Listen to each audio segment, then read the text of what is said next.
Welcome to the Leaders in Payments podcast, where we talk to C-level leaders from across the payments landscape. We'll be discussing the products and services that impact the payment space today, as well as trends and predictions for the future of payments. We will also hear stories from our guests about their journeys to the top. The type of investors we were able to attract into the company and the kind of talent. We were very fortunate in our ability to attract a great talent. And I have to say, I would like to say that, we attract great talent because of my ability to sell the company to talent. But I think a lot more than that, it's the mission. It resonates with a lot of people. We're doing very well by doing something great, something positive.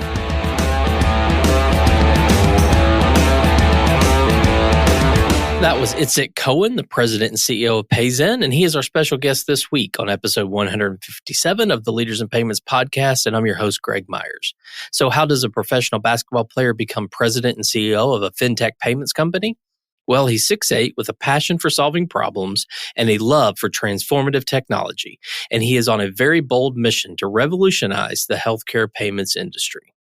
The mission-driven goal of PayZen is to underwrite each individual customer into a payment plan they can afford in order to maintain standard healthcare.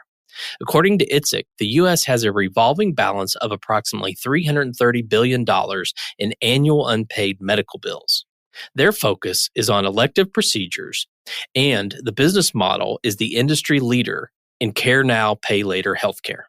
Tune in to hear more about PayZen and how they are managing a 5,000% projected growth rate and where Itzik sees the industry headed in the next 2 to 3 years. We've got a great episode ahead, so let's get started.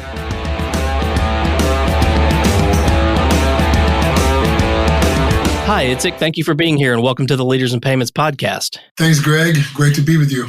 So let's dive right in. If you don't mind, tell our audience a little bit about yourself, maybe where you grew up, where you went to school, where you currently live, a few things like that. Well, I grew up in Israel, if you can tell by the accent. After 25 years in the United States, I still have some of an accent. Grew up in Tel Aviv. A little bit of a fun fact about me. I was a professional basketball player. I am very tall, 6'8", so doesn't come through in a podcast, but yes, I played professional basketball in the EuroLeague while I was learning computer science and math and Tel Aviv University, and made it to the United States, more specifically to the Silicon Valley in 1996. So that's where I'm from. Okay. Well, let's talk about the company PayZen. If you don't mind, tell us a little bit about the company. Well, PayZen is a company that has a very bold mission and solving a real problem in the United States. We feel like the finance around healthcare is just totally unsustainable for patients and for medical providers. The way the process of consumerization of healthcare, where more of the payment responsibility has shifted to the patient, is just not sustainable. Most people do not have enough money to afford those big payments.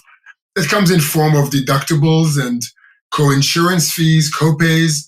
What PayZen's thesis was, most Americans, most people are decent people who would like to pay their bills. If you give them an opportunity to break down this bill to an affordable payment plan or a way for them that's more affordable for them to pay that big balance. And what we're trying to do is use all of our experience, and the team has a lot of experience in fintech and originating a lot of consumer credit, bringing very innovative products to the market. And we took all of this experience and basically used a lot of data to underwrite patients into payment plans they can afford and making healthcare more accessible and more affordable for them. The problem of healthcare affordability doesn't just stay within unpaid medical bills, which is a big problem, around $330 billion a year in the United States. It's massive. But it's also shifted now to what we call just pure access to healthcare. Essentially, people do not go to the doctor because they don't want to pay for their deductible. So people are putting off care. If it's not urgent, they don't do certain procedures, which we think is just going to lead to very poor clinical outcomes, poor public health. And we're trying to make sure that our products are going to be available to as many Americans as possible to encourage them to seek medical care and know they can afford it. Because our North Star is we approve 100% of patients. People who want to pay will be able to pay using PayZen. And we never charge interest and we never charge fees. So that's the mission of PayZen. We are leading a revolution we call Care Now, Pay Later. It's inspired by Buy Now, Pay Later. I'm sure that you've heard that term hundreds of times, especially in this podcast. So obviously we are inspired by that market, but we created a product that is a lot more suitable for healthcare context rather than e-commerce, like a firm who's doing a wonderful job making financing available to consumers across the United States and making it very easy for merchants. We're doing the same thing in healthcare. It's just the problem that healthcare is a lot more complex when it comes to payments and affordability. And are you just in the US right now? We are only in the United States. This problem is not unique to the United States. Healthcare is becoming more expensive across the world. Even in countries where there's nationalized healthcare, there is still a private element where people will need to pay for out of pocket for certain things. But we're currently focusing on the United States. When you're thinking about the size of our market and the size of the problem, household expense for medical products and medical services in the United States out of pocket was $1.2 trillion last year. So it's a massive market to go after. It's a massive problem to tackle. And we're trying to focus on our core market, which is the US. And when you say healthcare, can you explain, does it include dentists, like every kind of doctor? I mean, are there certain limitations or basically anything? That's a great question, Greg. We are focusing on non-elective procedures. What I mean by that is whether it's dental or not is not the real differentiator for us. It's whether it's needed for medical reasons or is it a cosmetic surgery that you're doing for convenience. So we're trying to focus on basic healthcare needs and non-elective procedures. So not restricted to any field, just the context. Okay. And then you mentioned using AI. Is that part of the underwriting process? How do you use AI? Yeah, that's a great question as well. We are using AI in two ways. One is to underwrite each patient to a payment plan and a flexible payment they can afford. So essentially, we're using tens of thousands of data points and attributes from credit bureaus and other alternative data sources, including from data that is shared with us by their providers, medical provider as well. And we're trying to underwrite patients in order to maximize their repayment success, meaning we want to make sure that we put you on a plan that we know you can afford. So our focus is cash flow. What's your liability every month? What is your income? Confirming your income. Doing all of these things automatically without asking you questions as a patient or a consumer is extremely difficult. So we're focusing on, first of all, underwriting patients into payment plans they can afford. The other factor in our AI and machine learning that we're utilizing is trying to understand predictive loss rates per customer so we can actually pay the providers their fair share. Okay. And is the scenario that a consumer signs up for this at the doctor, or how does that sort of implementation happen? Yeah, that's the complexity in healthcare. I mean, what's easy about e-commerce is that the checkout flow is pretty standard, across the board. Essentially, you're putting something in a basket, and when you check out, you're getting all kinds of payment options, including financing, if that's what you want. Healthcare is very different. There is no one single checkout process, really. Conversations about affordability are starting before your procedure, after your procedure, when you get a statement, or when you don't pay a statement. We're trying to address every step of the way and be in front of patients and enable the provider to communicate those payment options even when they come into the office. Essentially, if there's an out-of-pocket that is large, there is a way for the provider to invite the patients to pay this way using PayZen. If a statement has been sent already and you need help paying it, you're invited to pay your bill that way as well. So we need to address all kinds of different points in the cycle of care: pre-care, post-care, post-billing, and collections. So this is the complexity of our integration. And this is why we needed to build a specific platform that addresses all of these use cases. Okay. And then do you go to market through like a direct sales force, or do you have partnerships, or both? We're doing both. So our core market is hospitals, health systems, community hospitals, rural hospitals, and very large physician groups. We're doing very well signing them up on a direct basis. We have a great sales force and analysts who are showing providers exactly how much more capital or how much more cash they will be able to obtain in the first year alone. It's a very quick ROI, and we're doing great there. And of course, we're growing with partners as well. So we're integrated as a platform. Essentially, you'll be able to use PayZen if you use Epic. Epic is one of the biggest companies that are doing healthcare IT, including payments. They have an app store. We're integrated into their app store. So if you're a medical provider who uses Epic for payments, for example, you'll be able to plug PayZen in as an app, and we'll be able to use it seamlessly within your Epic experience. This is the beauty of basically building a platform rather than just a product. And then the magic question, how do you make money? Very good. I mean, essentially, we're taking a percentage as a fee of every dollar we process, and it's very similar to what your credit card fees will be. So if you think about it, it could be 5% or 3% of the dollars we process is basically our fee. Okay.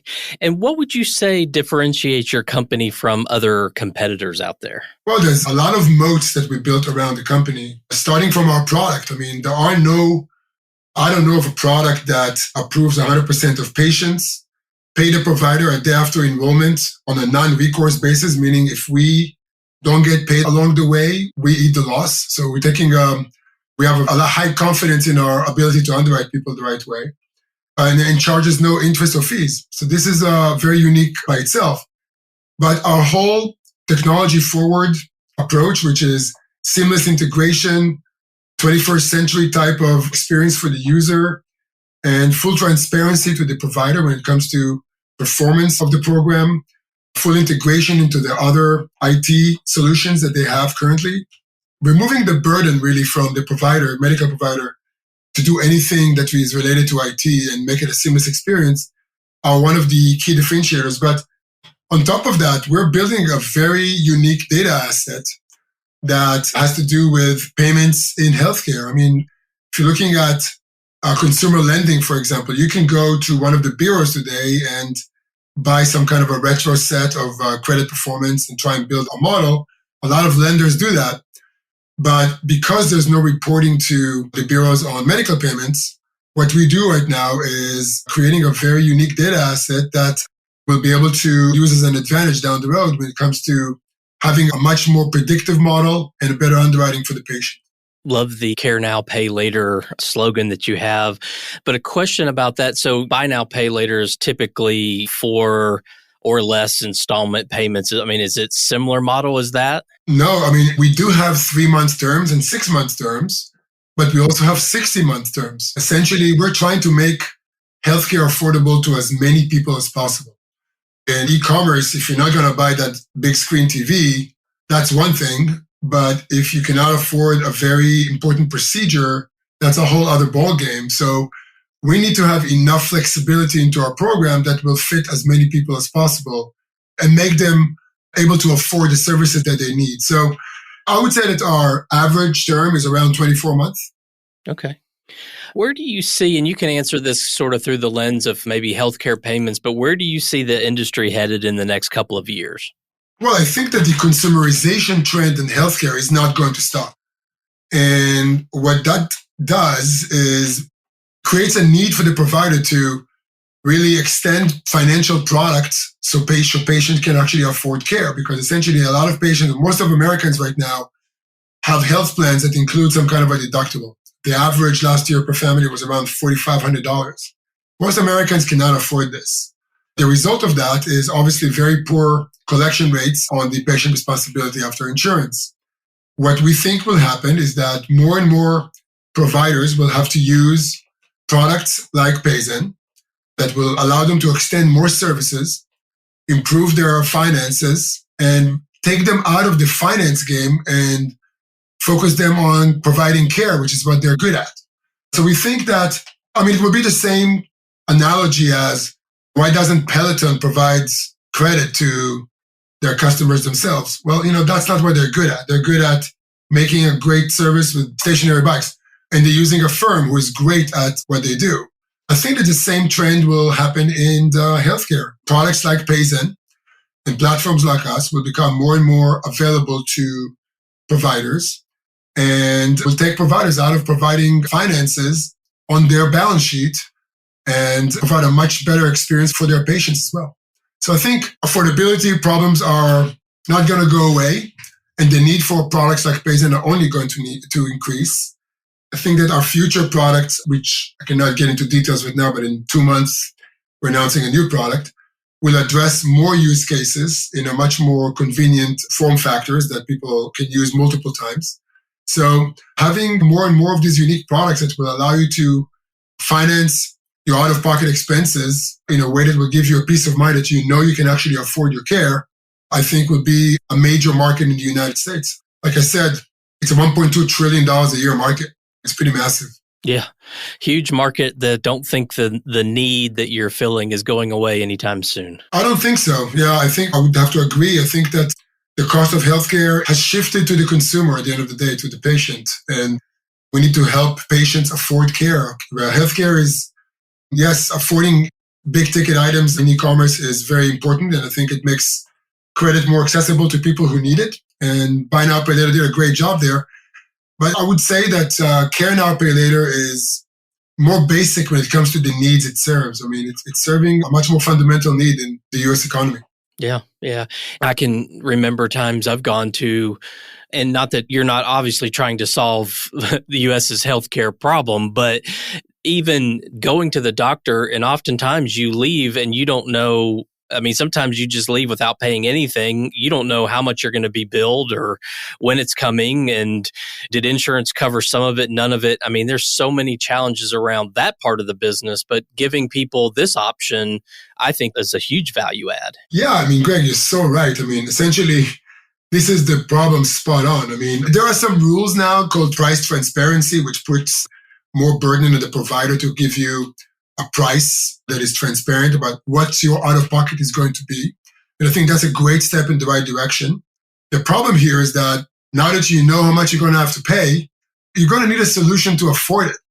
So the other side of the equation is, well, you're going to pay $2,500, Greg, but here's how you can afford it. So this is the type of conversations you'll see in the future at the doctor's office or before you do a procedure. Not only you'll understand your costs better, which is, again, it's great, but you'll understand that you can actually afford it because you have a convenient way of paying that. Yeah, I love the value proposition. Well, let's switch gears and talk a little bit about you. So tell us maybe your journey from the basketball player to the president and CEO of PayZen. Tell us a little bit about your career journey there.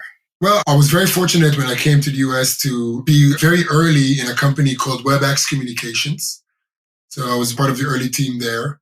That was an amazing experience of growing a company from almost nothing to going IPO in 2000. And eventually the company got sold to Cisco in 2007. And obviously joining a startup in such a young stage requires you to do different things. So I was exposed to a lot of different sides and aspects of the business.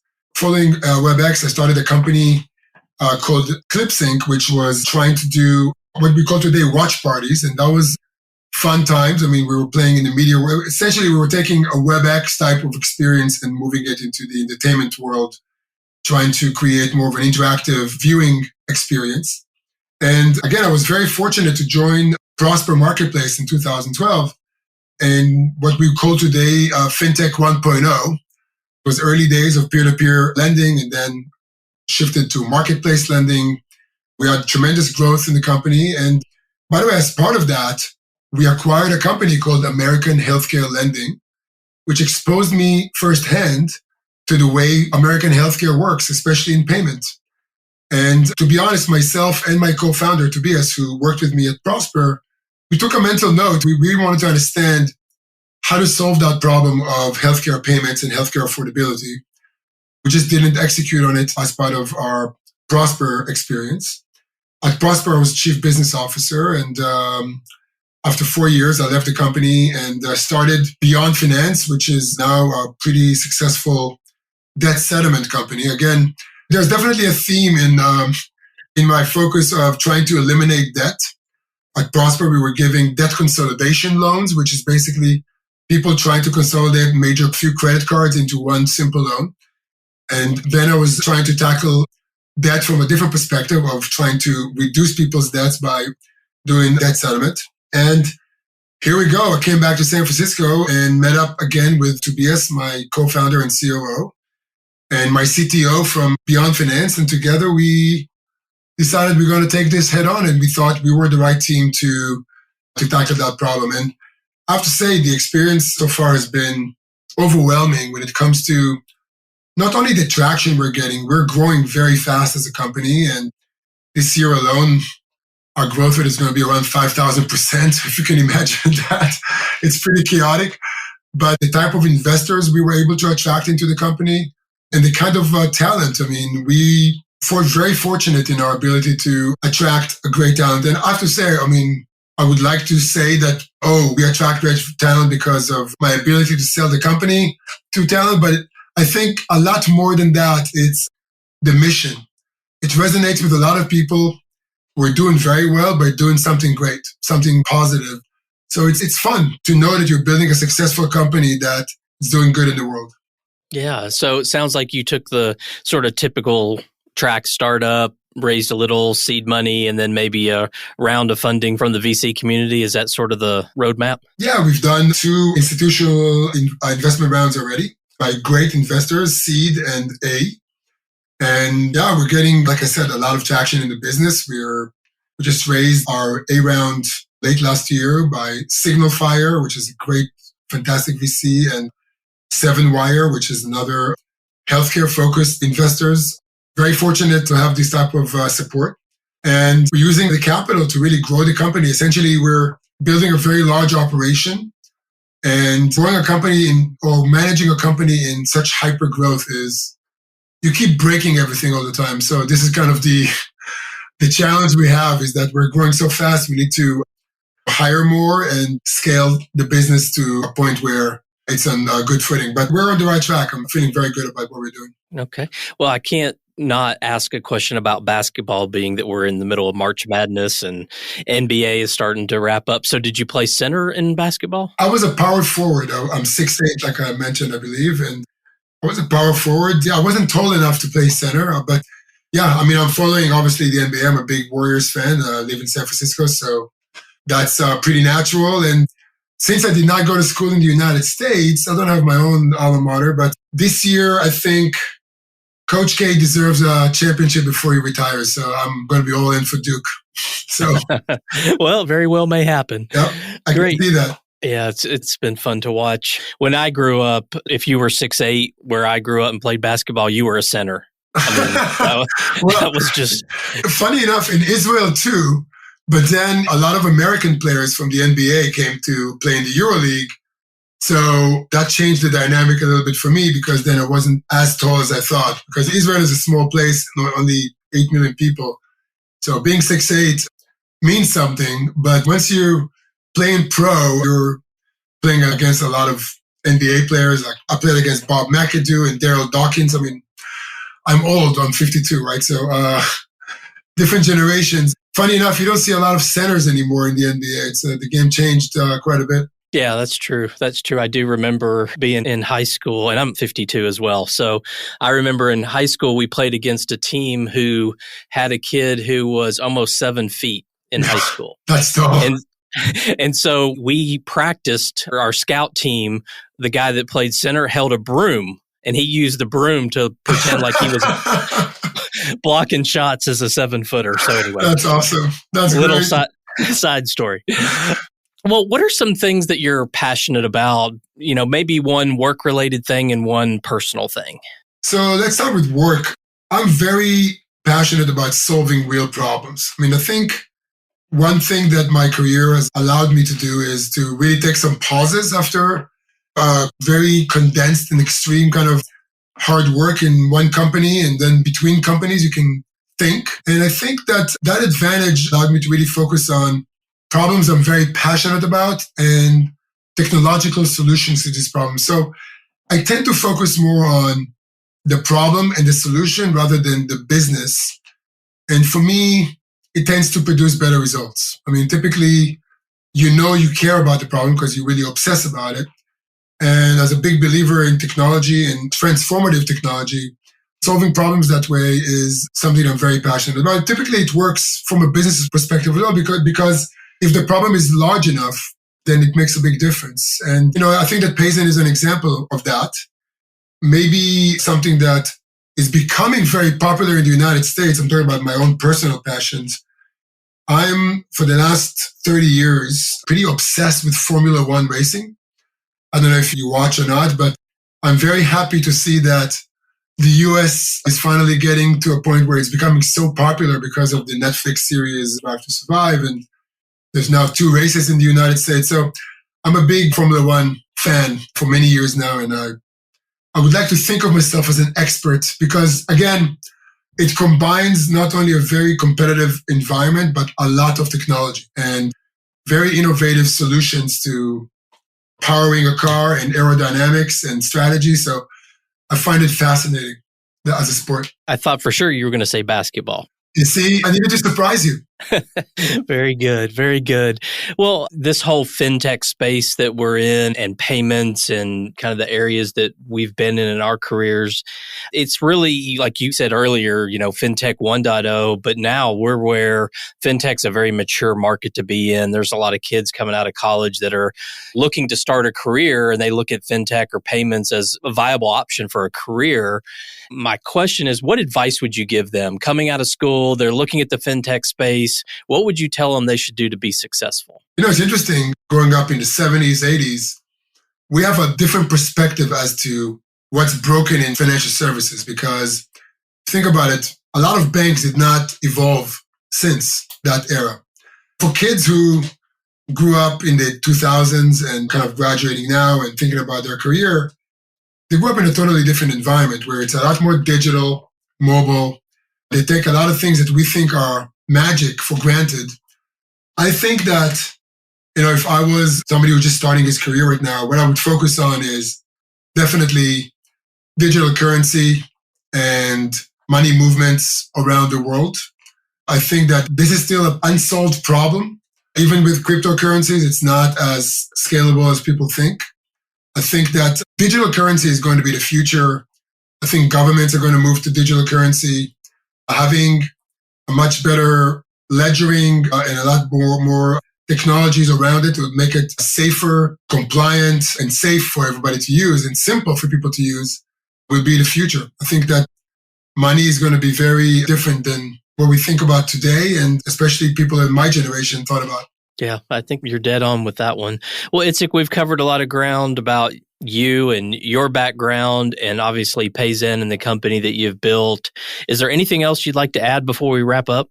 Yeah, if you're a smart individual who is passionate about solving healthcare affordability and doing good in the world and want to join a rocket ship, hiring is not easy today. And we're looking for smart people who are passionate about this problem. So join the team because we're growing fast and we're looking for smart people. What's the best way for someone to learn more about the company? Just go to payzen.com and go to our jobs page. There's a lot of information there and open positions.